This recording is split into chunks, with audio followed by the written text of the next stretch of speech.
Jumping right in, Jerry? Yes, sir.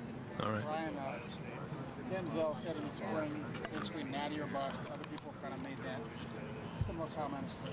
How do you view it? I mean, that's obviously a very hard thing to accomplish, but that is the expectation. That's why they came back. How do you kind of view that while knowing that you can only do what you do until August 1st, whatever?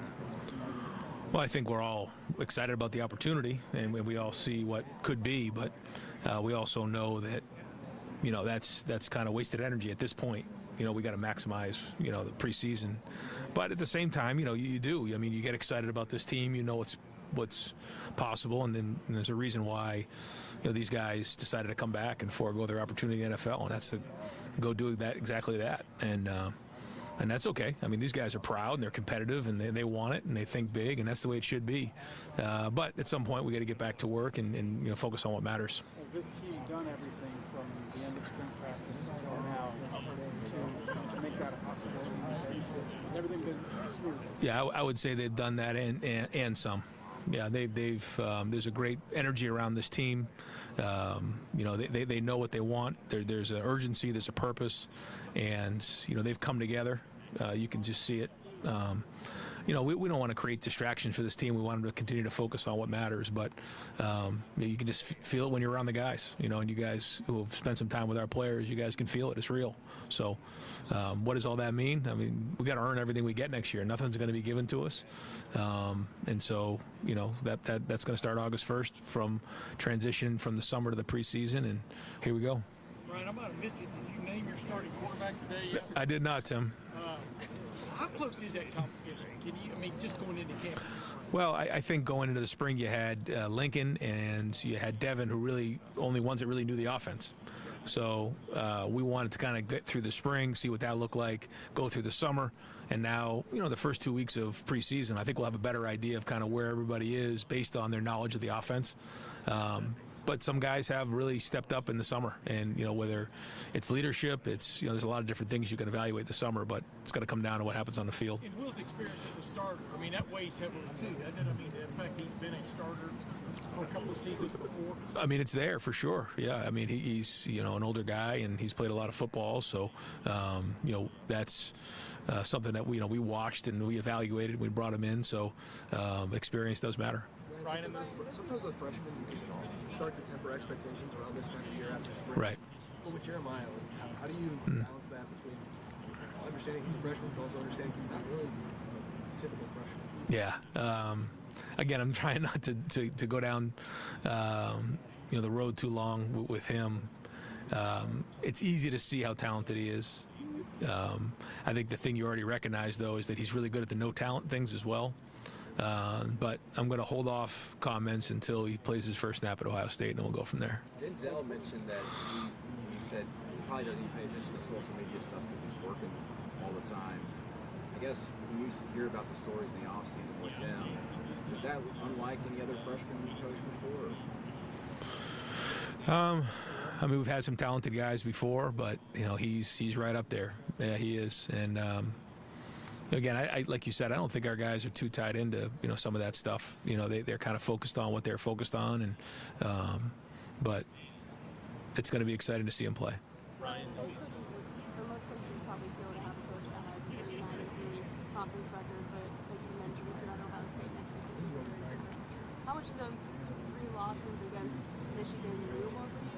And just what are your expectations heading into this season and wanting to get right down there? I think when you look at, you know, year in and year out, the expectations are what they are, and you know, every year you have an opportunity at Ohio State. You have an opportunity to you know, win every game, and that's what the expectations are, and that's because of the great players and coaches that have come before, and we certainly understand that. And after every year, you got to identify what are the things that have held you back from reaching your goals, knowing that, you know, we want perfection and we want to win the game at the end of the season. And you know, in particular, like last year, you know, what was it that, you know, prevented us from finishing off that last drive or getting off the field on defense, and you know, why didn't we do that? And it's easy to say, well, it comes down to a play or two, but that's not really the case. You know, we need to do is we need to leave no doubt.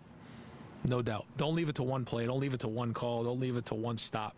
leave no doubt when you're on the field, and we're not going to get into all the reasons or all the things that we've done to try to address that, to get that fixed, but we worked hard on that, and we feel good about where we're at going into the season. Ryan, with the What does quarterback. Ross do for the team, the offense in particular? How does it kind of spark those guys, returners, coming back this season? I don't think that really had much of an effect, quite honestly. I think it had more to do with, our guys who just love Ohio State. They love their brothers. They want to come back, and they want to have some hardware when they leave. With the quarterbacks in the spring, you rotated 1 through 5 and kind of kept that position rolling. When camp starts next week, do you have to pare that down? Can you keep rolling? Yeah, so I think what we're going to do, those first 4 practices that are open, is have the 2 fields to try to get as many reps as possible. I think once we get done with that 4th practice, then we'll kind of stop with that. But it allows us to get almost double the amount of reps in a less amount of time. So, the more reps we can get for all 5 of those quarterbacks, we're going to do. Teamwork will probably be in a 2-spot mentality. And then after those first 4 days, we'll take that Monday off, and then we'll get back on one field and kind of go from there. At that point, we'll probably be a little bit more deliberate about how we parse out the reps. Right, you said Chip's evolved quite a bit from when he was at Oregon. I'm wondering how much is even different from the last time you guys coached together in San Fran and Philly, how he approaches things differently. Yeah, because it's been, I guess, 7 years, and when you look at that offense, there was 2, 3, sometimes I think maybe 4 tight ends in the game at once. So that was very different than what he was in the NFL and then at Oregon. But even before Oregon, he had history of some 2-backs and different things. So some of the ideas that he's bringing to the table are things that we hadn't really considered here. So that's been exciting. But ultimately, it's going to come down to what are the right plays that fit our guys. There's a million plays, and we got playbooks up to here, and we got film going back a long way. We've done a lot of things on offense. He's done a lot of things on offense. People bring in different things, but what are the right things for the guys that we have? And that's going to be the key. And then what is our fastball? Like the best teams and the best offenses, like this is what we're running, and you got to stop us. And that's, to me, what we got to really identify in this preseason and just hammer it home. I sense a lot of excitement about sort of like the marriage of what you guys have done passing since you've been here, and obviously what Chip does running the ball. As you contemplated changing or making the change at OC, did you think we have to change a little bit how we run the ball, or did it just work out that you're bringing in a guy in Chip who has a strong background there? Yeah, 2 things. I think the first thing is we knew we needed a quarterback who could run. At least have the ability to run and pull the ball. That was something that we felt like we needed to do. When you combine that with Chip's history of always having a quarterback that can do that, that was the right fit and for where we're at. Now he also has not always just run the quarterback into the ground. Like that's not what I'm talking about. I'm not talking about like quarterback power every other play, but having the threat of that. When you think about what Justin did, those type of things here. So we have a background in that as well. But I feel like Chip can bring us to the next level in terms of that. And, it's exciting. I think the running backs are excited about it. The offensive line's excited about it. Justin and he have a good relationship that way. So, we're going to need to do that. We know if we're going to win the games we need to win, we have to get that done.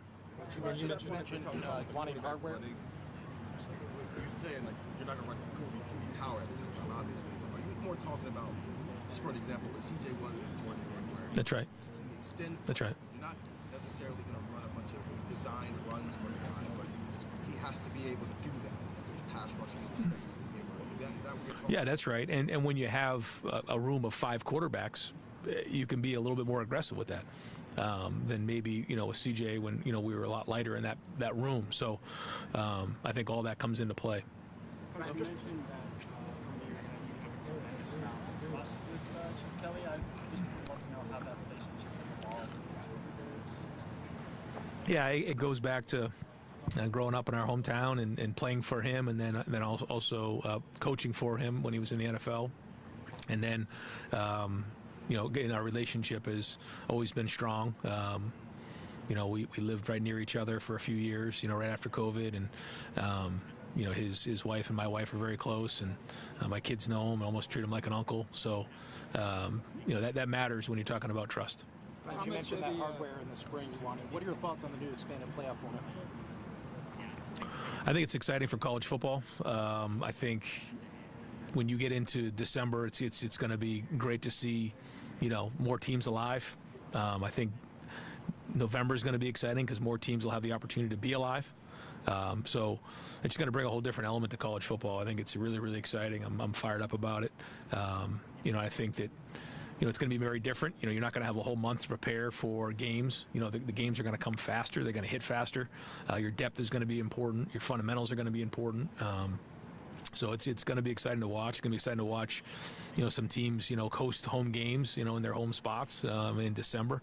So there's a lot about it that's exciting. But although we're going to talk a lot about the different changes that are going on in college football, I think ultimately it's still going to be football. I mean, it's still going to come down to stopping the run, running the football, taking care of the football, and playing really smart. So, ultimately, I know there's going to be tablets on the sideline, there's coach-to-player communication and all those things, but the game of football hasn't changed. Ryan, how much of the offense will you use from those days at New Hampshire? It'll be interesting. He's got files that go back a long way.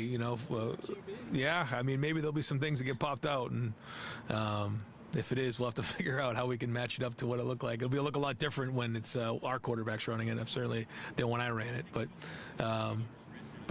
rarely are there new ideas. They're just ideas that are recycled and then finding the right ones for our guys. But Chip's got a long library of plays in his background. Ryan, we know how much you trust Chip. Just from the standpoint of a guy who's called plays for so long, what do you think you'll miss about it? I do like it.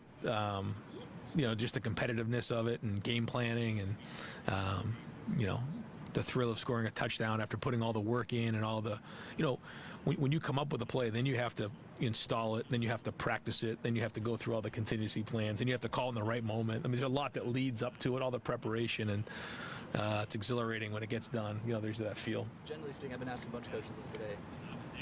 It seems like coaches with play calling experience are a little bit reluctant to delegate that sometimes. Why do you think that's such it seems like a precious thing to say? I think every coach has something that they do. When I was with Coach Meyer, he was an offensive guy, but he was also a wide receiver and special teams guy, and so that was kind of his baby. And I've been around defensive coaches where that's their thing, and secondary coaches, and that it's kind of what your background is, and you take a lot of pride in it. So you want to make sure that it's done at a high level, and so I think that's probably like that with any coach based on their background. Ryan, you mentioned Caleb Downs and that possibility of running back last month. Was that more about Caleb, or how much of it is, actual concern or worry about the number of running backs? That was, at the time, that was more about Caleb. We felt like in recruiting that, I watched him play against Buford in a high school game, one of the best games I've ever seen. He was on both sides of the ball. He was returning kicks. He was running the ball. And I was like, this guy could play running back at Ohio State now. So he has the ability. Now, do we want to put that all on his plate right away? I think he has interest in doing it. I think he'd like to do some returning. I think we want to get him started with safety and go from there. Since TC did, we lost TC for the year, it's something that we have to make sure that we're on top of and building contingency plans. I don't think we have to sound the alarm just yet, but it's good to have things down the road that we can go to if we need to. Is there anything other? Caleb would be breaking glass maybe in case of emergency. I know you could use some of the wide receivers in the running game. Are those the things that you're talking about with the 4? That's probably not the amount you want if you're talking 16 range of running back. Sure. And we do have, a couple other guys in that room that we'll kind of see what we have as we get into, and Mix had some good feedback on those guys. So, we didn't really know who TC was, going into that year a couple years ago, but he actually, filled the need for us and hit a touchdown in that game. So hopefully we can get a little bit of that there and get some carries out of that. If not, then, we'll have to figure out what a contingency plan might be. Right. Another freshman quarterback and Julian saying he's a fast processor. How much can that accelerate the development of a quarterback? Well, he is a fast processor. He's very, very twitchy. People talk a lot about the twitch of the lower half, how quick they move, but he's twitchy from the waist up, how fast the ball comes out of his hand. Dwayne Haskins was that way. The ball just came out fast, and his mind works that way as well, and that's a good trait to have as a quarterback. Ryan, your thoughts on playing a Wrigley Field this year? What's that going to do with the kind of exposure? I think I mentioned this before, that maybe the guys who played baseball or the guys who are from Chicago, so Lincoln Kindholtz is a tremendous baseball player. Emeka Buka played baseball. Taiwan Malone played a little bit at Ole Miss. great baseball backgrounds, or then the guys who are from the Chicago area, like Carnell Tate, they may understand the history and tradition of Wrigley Field, maybe more than some other folks on the team. And I think for the coaches who know, and me growing up in Boston at Fenway and understanding what Wrigley is, I've been to Wrigley before. It's a great place. I think we'll explain that to them. We're not going to make it bigger than it is. I think it'll probably be more significant for those who have had exposure to it. When an athletic director in the league mentions your NIL budget and says it's $23 million, you guys are already. It wasn't that long ago that Saban and Jimbo were ready to kill each other over NIL comments. Is this normal behavior now across the league? Is it acceptable for other coaches, other ADs to be referencing, good, bad, or otherwise, whatever? Right. But that's a thing, and how true or not is the thing. Right. I think it's a little tricky for people to make comments when they don't really know what's out there. I mean, these aren't numbers that are easily accessible. So, I think that's something like I wouldn't do. But to each their own. I think that there's a lot of speculation out there, and I think that sometimes that is tricky for all of us as we're trying to figure out what benchmarks are, values, things like that. What are certain salary caps for different programs? The other part that is interesting at Ohio State that I've recognized is that there are the collectives, there are those type of things, and they support our program very, very strongly. But there's also the other part of the endorsements that happen at Ohio State. When you have a 12 million person fan base and you have 2 million people in the city of Columbus and the passion of Ohio State in the state of Ohio, there's a lot of opportunity outside of the collectives. And the value of being an Ohio State football player in Columbus is tremendously high, and that is another part of it. And I don't know how you figure that in, but or how you put a number on something like that, because I certainly don't have that right now, so I don't know how somebody else would. Historically speaking, you guys have had a ton of recruiting battles go forward in terms of way back in history. They certainly picked up the last 4 or 5 years. What has it been like recruiting against them this last year since the news of them joining the league, as you're going at each other's throats as we speak? Yeah, absolutely. No, they're doing a good job, and they're certainly well positioned. Everybody has a different, setup where they are, and their setup is very, very different than ours. Ours is based on the city of Columbus and our fan base, and comes from a lot of different ways. Theirs is set up a little bit different, but they've done a good job recruiting, and Dan is very, very aggressive in recruiting, and has recruited some good players and good talent. Ron, how well do you know Sharon Moore, and what are you expecting from him in terms of the DNA of the Michigan team this year? I assume that it's going to be similar to the way it's been in the past, but we'll see once we get into the season. When Emeka, he was talking about how each of the guys that came back arrived at that decision on their own. Yeah. One, does that surprise you, and what were those conversations when they were talking to you about the reason they wanted to stay? I mean, what was the biggest reason why? The term that a lot of them gave me was unfinished business. They felt like they wanted to have something to show for all the work they put into the program. That was what a lot of them said to me. But like you said, each of them kind of did it on their own. That being said, I think they were in communication a lot. I think it started, Jack was a big part of it. Cody Simon was early on decided that they wanted Lathan Ransom, jumped in, and then slowly guys start jumping in, and it was a big deal. It really was, because we haven't had that since I've been at Ohio State, and they led the way on it. We infused a few guys in the portal and a few guys in recruiting and in the freshman class, and then really went to work on getting the coaching staff the right way, and and so there's a lot of excitement around the program right now. We've worked really hard to get this team to where it is right now, and so and I think when you get around our guys, you'll see that they're focused right now. They're not caught up in the emotion of the expectations of what this is or isn't. We know we got a long road ahead of us.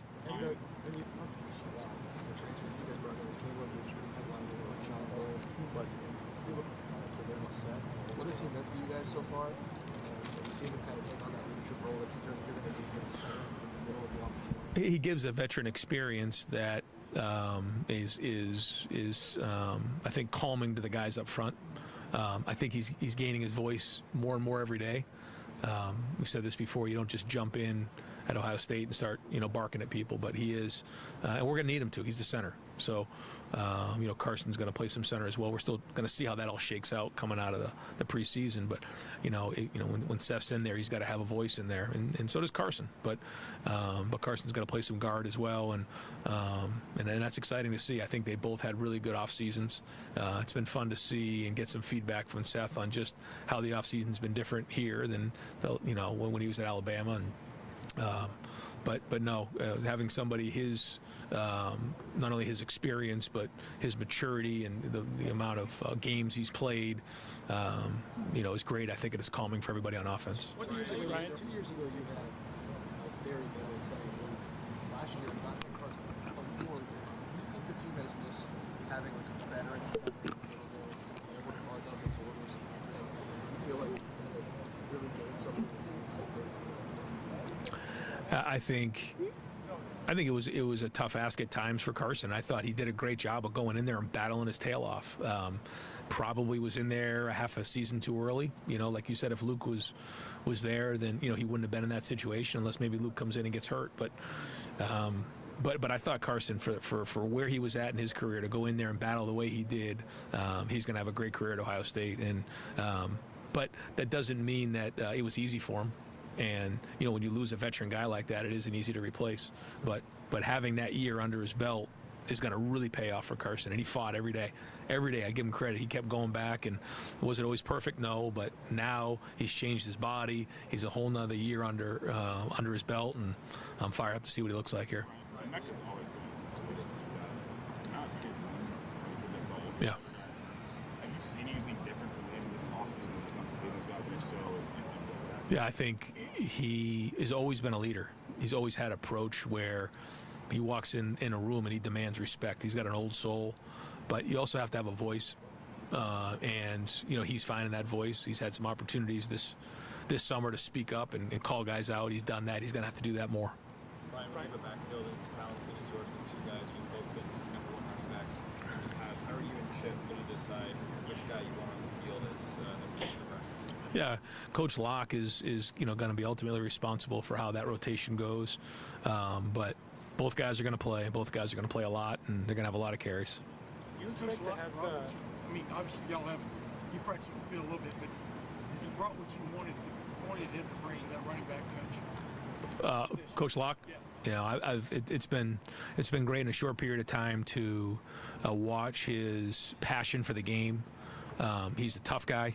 He demands respect when he walks in a room, but he demands his players to play hard. You can see that right out of the gate. And the guys like him. He pours into his players, and I'm excited to see these guys run under him this year. What you said about Seth, what does he tell us is a little bit different from Alabama? I would think you're always looking for comparisons. What do they do? Yeah, I mean, there was nothing. Yeah, there wasn't anything that jumped out, but just interesting to hear, just compare and contrast different approaches, and like you said, always trying to figure out how you can do things better. Yeah, and offensive meetings I would think you still sit in on things. Oh yeah. Brainstorming. Do you like what you're hearing about which way, kind of the direction y'all might be going offensively? Do you try to keep your mouth shut and just listen to what those guys are saying, or are you dictating a kind of a direction all along? It's a little bit of both. I think there's a lot of collaboration in that room, and again, I think it's my job to try to identify where we need to be and where we're going, and try to find that balance along the way, because again, just being here now for my 8th year, I got an idea what's coming on the horizon here in this conference. But at the same time, like, Chip has unbelievable experience of putting an offense together and identifying talent and what guys do well. So it's a collaboration, and I got all the trust in the world that he's going to do a great job. Chip runs about 80%, 90% gun pistol. Is that an area of focus with Seth after last year, or we just count that?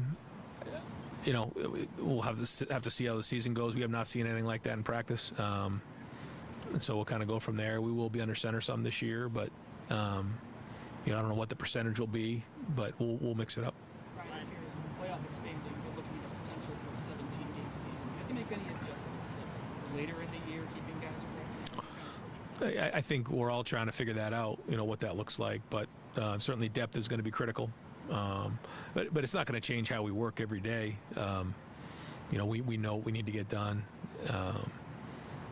I do think with the player to coach communication, you're going to see probably more huddling. You may see less plays possibly. I just kind of I don't have any scientific numbers to back that up. I just see that happening more and more this season because I feel like huddling is kind of a lost art. I think people are going to just find themselves getting back to that and not showing their formation, but we'll see.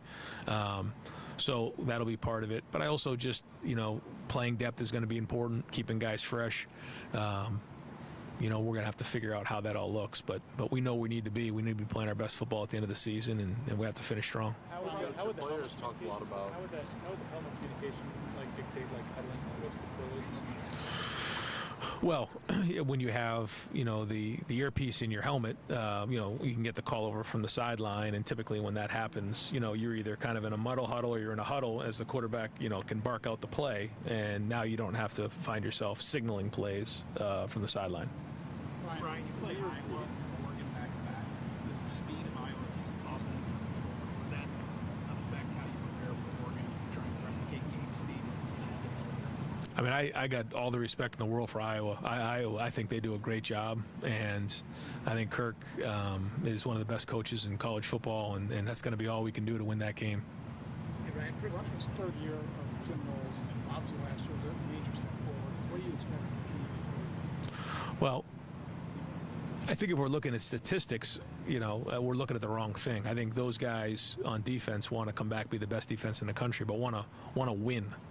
It's one thing to say, well, we have this number of defense or this number of offense. Like that's great. We've had a top 3 defense now. We've had a top 3 offense. Like these guys want to win, and so whatever it takes to win, and it's going to start with stopping the run. Defensively, you're very good. Right. But at key moments, you falter. And I'm sure that's been the emphasis. What happened? How do we solve it? Yeah, and I think, I would say, from afar, hey, we played well enough on defense to win. We should have scored more on offense. But the truth is, we got to win the games. And like you said, when the game's in a balance, we got to make those plays. Do you expect to have any analysts this year who'll be able to do on-field coaching? Yeah, I mean, they opened that up now, so a lot of those guys are going to be able to get on the field and actually, coach on the field and make tactical decisions in game. So that's a change. Is there a percentage of those assistants that work on tablets, just getting them ready, getting the technology ready in between series? Yep. All that's in play, and we've talked about how we're going to do that and actually try to simulate that in practice during the summer. Hey, Ryan, a lot of your players are talking about how much they're playing golf and they're competitive and stuff. Do you get a chance to go out and play with them? Golf, I've not played with those guys other than at the simulator every now and again, but we have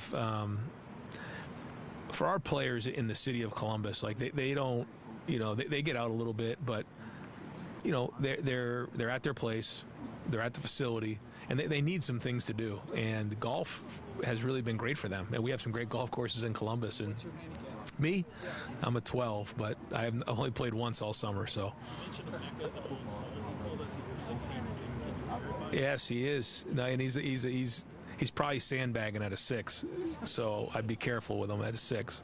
How big is that for this team? Yeah, I was going to say, make sure you figure out what kind of 6 that is. Is that his index or what is that? How big is it for this team that they have had those experiences off the field? Do you feel like that's kind of an initiative some of the older players have taken this year? Yeah, I do. I think it all comes into play on this thing, and that's what just makes this team so exciting, and getting all these guys together with their experiences and their mindsets and their competitiveness. It's a great group to be around. Ryan, this offseason from a personnel standpoint, whether it's keeping guys Yep. or adding or recruiting, do you think Ohio State will ever see anything like this again? I hope so. Yeah, I hope so. I mean, it's our job is talent acquisition and try to get the best players we possibly can and be aggressive and field the best team. And if that means high expectations, great. That means we have a great team, and so we're going to be super aggressive. I think we're doing that in the recruiting class of this incoming class, so we're going to keep doing it. And the transfer portal, it's a great time to be at Ohio State. We have a lot to sell. The city of Columbus, the school itself, our program, our culture, the type of people that we have. So we're just going to keep putting the pedal to the metal and keep rolling. And that aggressiveness, did something have to trigger that, or do you think that's now in place now? No matter how this season goes or next season goes, that's how you're going to approach it? I mean, we've always been aggressive, always recruited well. I just think that now, the landscape's changed a little bit and has opened some doors, and we're trying to make sure that we're a leader. Ryan, do you think that part of that? I mean, you guys are very highly talked about in the NIL space, but I know you don't lead with that ever. You don't Right. guys that lead with that. But it has seemed like this cycle specifically, you've been able to go into Alabama and do some other things that haven't happened in 40-some years. Has NIL, not just for you guys, but everyone, changed the way that you feel like you can recruit nationally? Like, does it level off conversations? I think, like you said, that the number one thing is, wanting to be a Buckeye, understanding the tradition, what the city can do, what our program can do, how we can develop you, playing for championships, all those things. And if the number one thing is NIL, it probably isn't the right place for you. It's just like you said. That being said, it's providing some of the recruits more opportunities than were in the past, and we are seeing some different trends. And I don't know if that has to do with the NIL or just the world getting smaller or whatever it might be, or the expansion of these conferences. It'd be an interesting study to do, but I know that it allows us an opportunity to maybe provide resources for some of these guys on our team that we weren't able to in the past. But on the flip side, other schools around the country are getting a little bit more active in Ohio, right? Sure. How do you find the balance there? Yeah, you gotta. I think the thing that's tricky is, a place like Ohio State, let's just say you're recruiting wide receivers, for example. Brian's done a great job. You sign 3 guys. Well, you'd like, 3 5-star recruits. Well, that's not always going to be the case anymore, because of the way things are. And so you have to find the right value and the right, slots for each guy. And, ultimately you have to have a roster of 85 guys, and, who knows, what this is going to look like in the next couple of years with the scholarship numbers. But, you have to make sure that you're identifying the right people, and it's not just unlimited. So you have to find value at certain positions, and sometimes there may be some guys that we're going to bring in that maybe we wouldn't have brought in certain years from different parts of the country. But there's also maybe some guys that we may not have recruited who fit a role of a developmental guy that may not see the field for 2 to 3 years because maybe his NIL value is lower than somebody else, if that makes sense. Yeah. Most years, you guys come over here and you almost try to start the summer expectations of the work phase, talking phase. Yeah. You guys seem to be embracing everything a little bit more. Do you feel that, or do you feel like you guys are embracing that? Not your butt, just like the whole, trying to reach those goals. I think when you owe it to the guys that came back, that these guys didn't come back for no reason. They came back for a reason, and we owe that to them. As coaches, we owe that to them as everybody else who is part of the program that are there to support them. Like, we're thinking big, and these guys are thinking big, and we know what's at stake, and we want to do everything we can to have them leave with a legacy behind and a bunch of hardware. So we're not going to shy away from that, but that's not also the focus. The focus is getting to work here in the preseason and building this foundation, and our guys know how to work. They've had a great summer. Ryan, on summer days typically. Possibly having 105 scholarship. It's the number being talked about. Yeah. How do you view that? Obviously, you'd be in favor of it. Yeah. Would you use that for a lot? I would have to discuss it a little bit more with Ross. Ross and I have had that conversation before. I think that, there has to be a discussion about, right now 120 has been the number that we all feel comfortable with going into a season. And so, if you have attrition, if you have injuries at 105, there's got to be something in place to be able to replace, and does that mean, you bring in a certain amount of guys in preseason and then cut it back before the season starts? I think all those need to be determined. I don't think we're there now, but I do know that number 120 has always been a number that we've all used for years because, it works.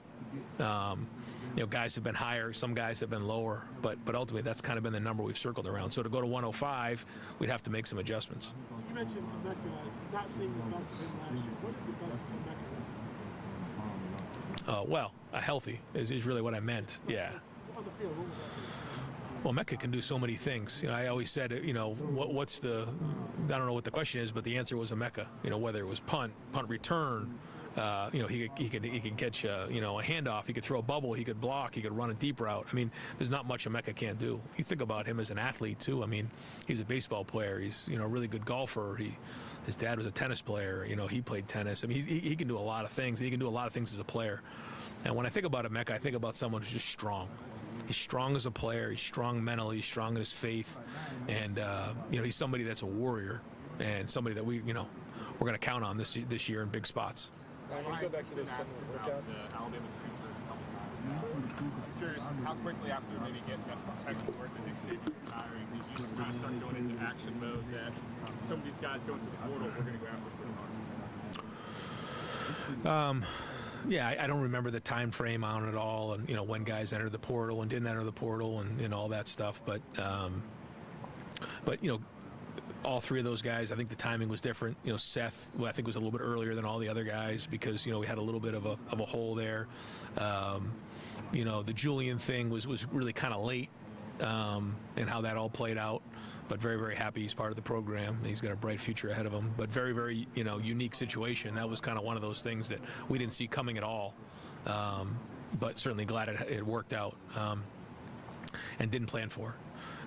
The Caleb one, once he entered the portal, we had a great relationship with he and his family, and felt like we'd be right there with a couple other schools, and worked hard. We flew down there once he was in the portal and spent some time with his family, and when he decided to jump on board, that was a big deal for our program, and he's been great, and the guys have embraced him, and we're excited to see him play this year. When you're talking about those workouts, did Mick do anything differently in the approach?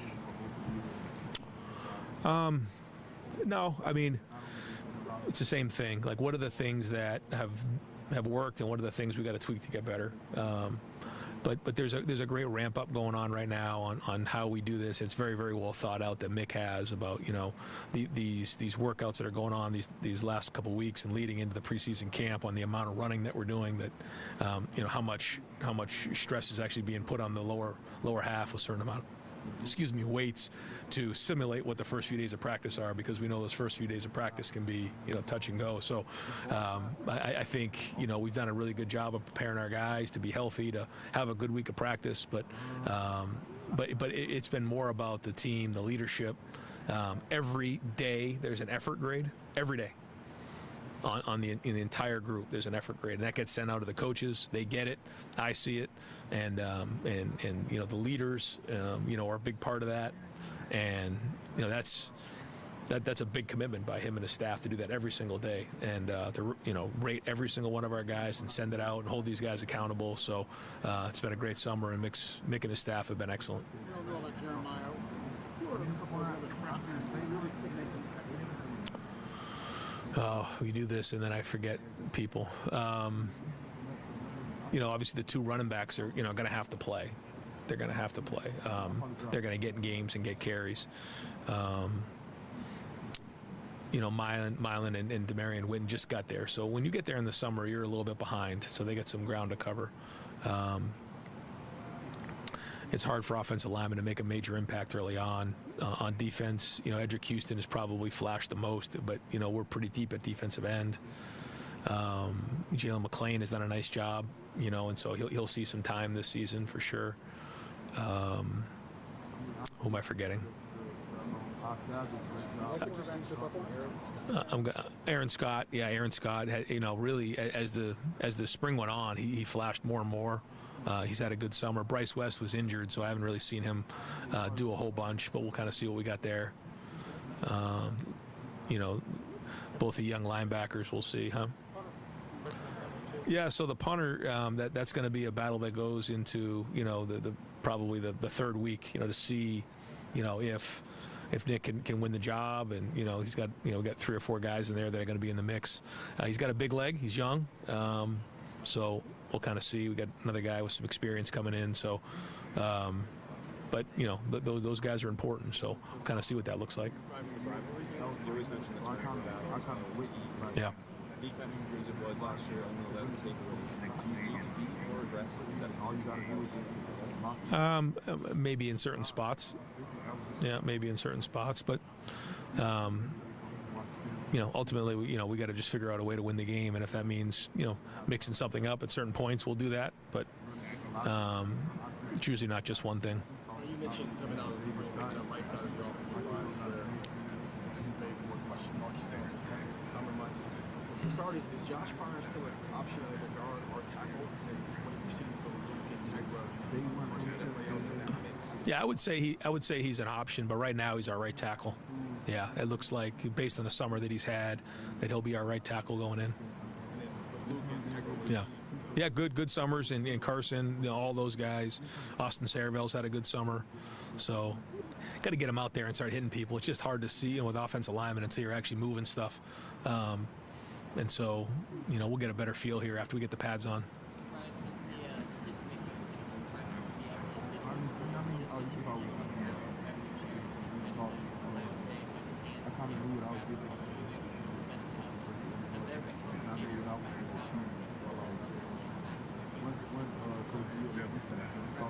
Yeah, and how it's going to be affected with Title IX and all that. Yeah. I've had great conversations with Ross about this. Spoke to the commissioner, here at the Big Ten, and also with some of the administrators about this very thing. And I think it's fair to,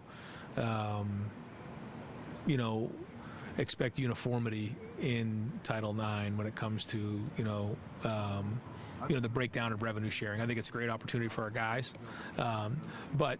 I think we all need to come together to have some sort of uniformity there as we move forward.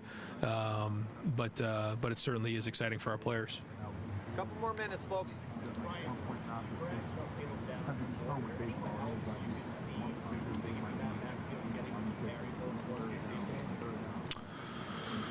I would probably say,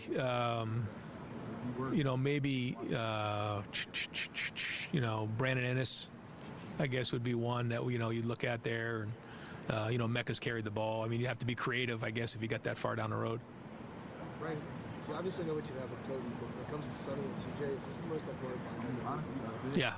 Yeah, since I've been there, yes. Yeah. What do you see from those guys, particularly CJ, who seems to flash every spring through the season, just doesn't get on the field? Like, what have you seen from him that makes you think he's ready?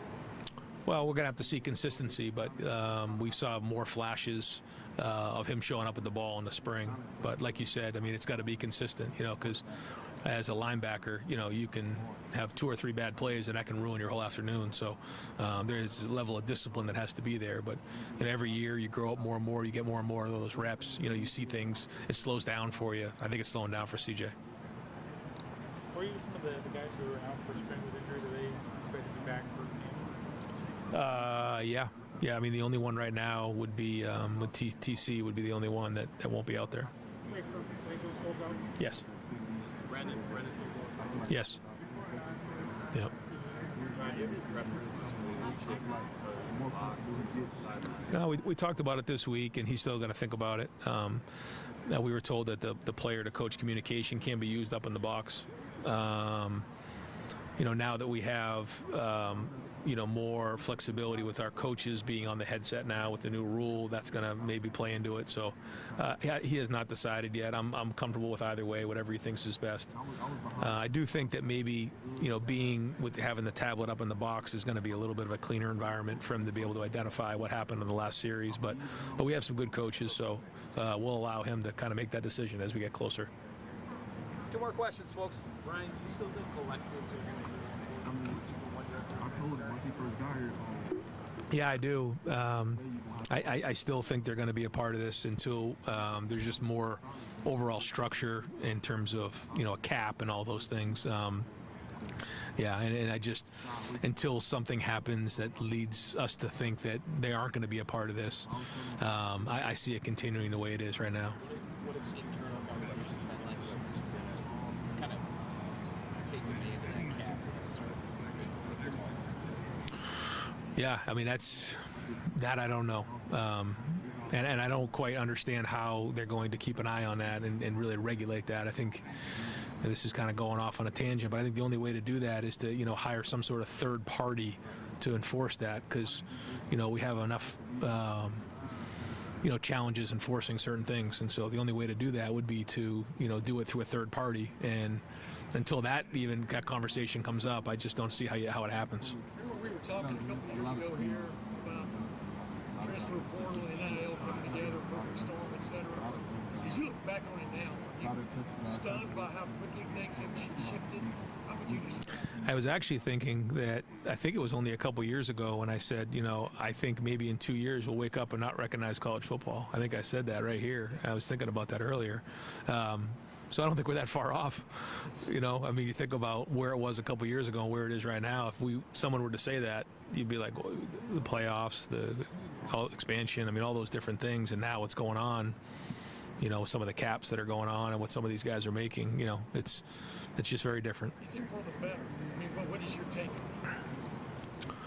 So I think I've shared this maybe with a couple folks, but I did some research about Ohio Stadium 100 years ago, now 101 years ago, and Chick Harley was the hot running back that everyone was coming to see. I think it was on Woodruff and Lane. It was wood bleachers, and there was no room for everybody to sit. So the idea was that they're going to build Ohio Stadium and have over 60,000 seats in the stadium, and everybody thought the outrage of college football, like, what has this become?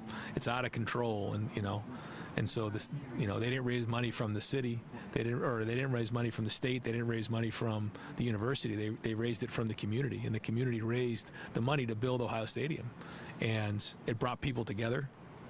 I think some people believe that the Horseshoe was built like a magnet to draw people to the campus, and it did, and it does on Saturdays.